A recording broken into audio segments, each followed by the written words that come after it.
And so in order to achieve racial equality in a liberal democracy, for me, the first thing we have to do is actually to define racial equality properly.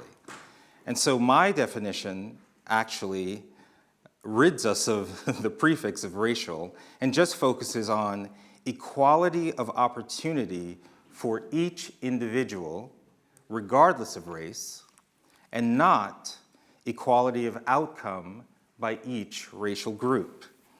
If you think of racial equality as equality of opportunity for each individual, you tend to think of all the levers that an individual has to exercise personal agency, regardless of their circumstance. But if you think of racial equality as equality of outcome by racial group, well then whenever you encounter racial disparities, which is inevitable, then the tendency, particularly the anti-racist left, is to ascribe racial discrimination as the cause of those disparities, and then to offer race-conscious policies as the remedy. Probably one of the best examples of this, at least in the United States, is the racial wealth gap.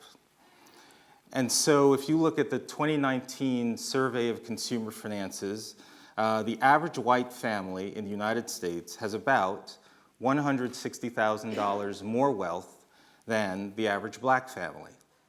And for some, that's it. That's the mic drop, that's the proof, that's the demonstration of historic and present day racial discrimination. And thus, the only remedy is something like race-conscious reparations, where money just falls from the sky and is paid to black people. But if just two factors, additional factors are taken into account, family structure and education, the gap is actually reversed. The average black, married, college-educated family has about $160,000 more wealth than the average white, single-parent family. So why is that important?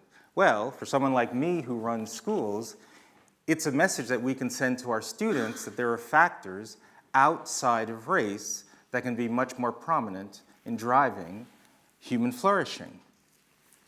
But this is the debate if we want to live in a liberal democracy that actually achieves the goal of racial equality.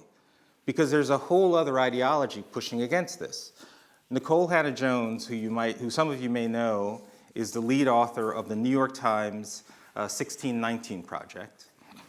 She wrote an 8,000-word essay in the New York Times Magazine called "What is Owed?"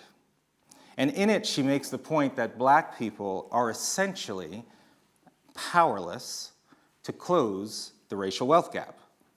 She writes, and by the way, Nikole Hannah-Jones is black, she writes, quote, "None of the actions we are told black people must take if they want to lift themselves out of poverty and gain financial stability, not marrying, not getting educated, not saving more, not owning a home.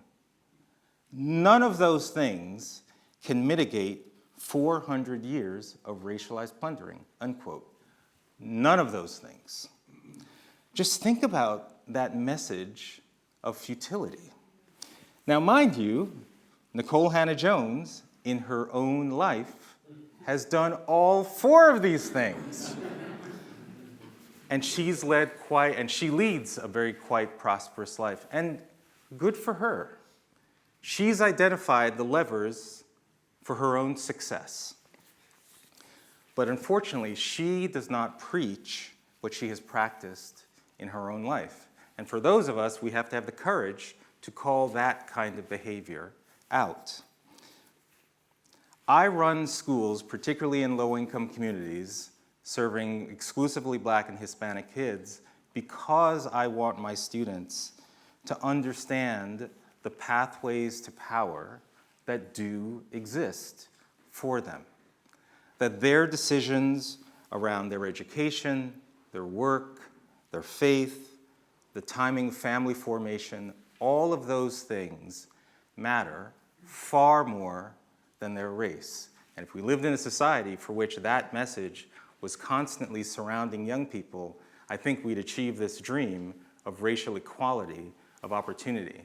And let me just lastly say, I flew in from New York yesterday. It was a long flight. I was exhausted with my family, and I let my family go because I went directly from the airport to the Michaela School, Catherine's school. And I had an absolutely, for school leader, scintillating visit.